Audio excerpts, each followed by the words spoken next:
Hi hello everyone, welcome to Suji's home cooking. இன்றைக்கி நம்ம பார்க்க போகிறது என்னென்னு பார்த்தீங்கன்னா, இட்லி தோசைக்கு ஒரு பர்ஃபெக்டான சைட் டிஷ் தாங்க கொண்டு வந்திருக்கேன். என்னென்னு பார்த்தீங்கன்னா, தக்காளி மல்லி சட்னி. இதை எப்படி செய்யுதுன்னு பார்க்கலாம் வாங்க. வீடியோக்குள்ளே போகிறதுக்கு முன்னாடி நம்ம சேனலை சப்ஸ்கிரைப் பண்ணிட்டு இப்போ வாங்க வீடியோக்குள்ளே போகலாம். ஃபஸ்ட்டு ஸ்டவ் ஆன் பண்ணி ஒரு கடாயில் கொஞ்சமாக ஆயில் ஊற்றி ஹீட் பண்ணிட்டு, அது கூடவே ஒரு 4 வரமிளகா, 1/2 ஸ்பூன் சீரகம், 1 ஸ்பூன் கடலைப்பருப்பு, 1 ஸ்பூன் உளுந்து பருப்பு, கொஞ்சமாக கருவேப்பிலை, இது எல்லாத்தையும் சேர்த்து நல்லா ஆயிலில் ஃப்ரை பண்ணிக்கோங்க. கடலைப்பருப்பு உளுந்து பருப்பெல்லாம் இந்த மாதிரி ஆயிலில் ஃப்ரை பண்ணும்போதே நல்லா ஸ்மெல்லு வரும். அது கூடவே இது நல்லா கொஞ்சம் செவந்து வரணும், அந்தளவுக்கு நல்லா வறுத்துருங்க. அதை நல்லா வறுத்துட்டு இது கூடவே ஒரு சின்ன நெல்லிக்காய் சைஸ் புளியை நான் அதில் ஆட் பண்ணுறேன். ஆனால் அது கூடவே கொஞ்சமாக ஒரு கைப்பிடி அளவு துருவின தேங்காய் ஆட் பண்ணிக்கிறேன். இப்போ இது எல்லாத்தையும் சேர்த்து நல்லா ஒரு தடவை ஃப்ரை பண்ணிக்கலாம். ஒரு 2 நிமிஷம் இதை நல்லா வறுத்துட்டு இதை தனியாக ஒரு மிக்ஸி ஜாரில் எடுத்து வச்சுக்கலாம்.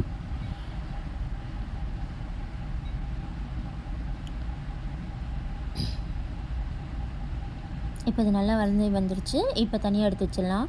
நெக்ஸ்ட்டு அதே கடாயில் கொஞ்சமாக எண்ணெய் ஊற்றி ஒரு 4லேருந்து 5 பூண்டு போட்டுக்கலாம்.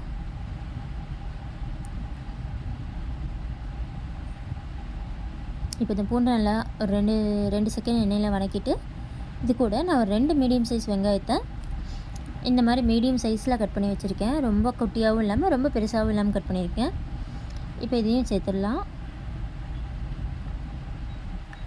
வெங்காயம் ரொம்ப வணங்கணுங்கிற அவசியம் இல்லைங்க, நம்ம சட்னிக்கு தான் அரைக்க போகிறோம். அதனால் ஓரளவுக்கு வணங்கி கலர் மாதிரி வந்தால் போதும். இது கூட ஒரே ஒரு பச்சை மிளகா காரத்துக்கு நான் ஆட் பண்ணிக்கிறேன். ஆல்ரெடி நம்ம வரமிளகா ஆட் பண்ணியிருக்கோம், அதனால் நீங்கள் இது ஒன்று ஆட் பண்ணால் போதும்.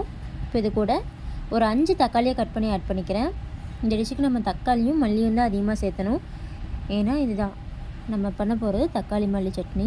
இப்போ இதை நல்லா வணங்கி வரதுக்காக கொஞ்சமாக உப்பு போட்டுக்கலாம். தக்காளியும் ரொம்ப மசிய வணங்கணுங்கிற அவசியம் இல்லைங்க, ஓரளவுக்கு வெந்தால் போதுமானது. இப்போ இதில் ஒரு கைப்பிடி அளவு கொத்தமல்லி தழை போட்டுக்கிறேன். உங்களுக்கு ஃப்ளேவர் நல்லா பிடிக்கும் அப்படின்னா நீங்கள் இன்னும் கொஞ்சம் கூட கொத்தமல்லி தழை ஆட் பண்ணிக்கலாம். ஆனால் எனக்கு இதுவே போதுங்கிறனால நான் கம்மியாக ஆட் பண்ணியிருக்கேன். இப்போ இது எல்லாத்தையும் நல்லா எண்ணெயில் வதக்கிட்டு, ஃபைனலி நம்ம ஆல்ரெடி எடுத்து வச்சுருக்க அந்த மிக்சரோட இதையும் ஆட் பண்ணி பிளெண்ட் பண்ணி எடுத்துக்கலாம்.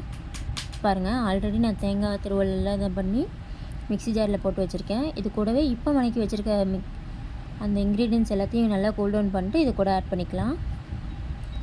பாருங்கள், இப்போ சட்னி எவ்வளோ சூப்பராக வந்திருக்கு பாருங்கள். அப்படியே அந்த மல்லித்தலையோட வாசமும் சூப்பராக இருக்குது மல்லி சட்னிக்கு. கடைசியாக இதுக்கு ஒரு தாளிப்பு கொடுத்துடலாம் சூப்பராக. கொஞ்சமாக எண்ணெய் ஊற்றிட்டு அதில் கொஞ்சம் கடுகு, ஒரு 1/2 ஸ்பூன் கடலைப்பருப்பு, ஒரே ஒரு வரமிளகா. இது சும்மா கார்னிஷ்காக ஆட் பண்ணுறேன். உங்களுக்கு தேவையில்லைன்னா இதை நீங்கள் ஸ்கிப் பண்ணிக்கலாம். கொஞ்சமாக கருவேப்பிலை அண்ட் லாஸ்ட் அண்ட் ஃபைனலாக ஒரு 1/2 ஸ்பூன் பெருங்காயப்பொடி. இது எல்லாத்தையும் ஆட் பண்ணி நீங்கள் அந்த சட்னியில் கலந்துடலாம்.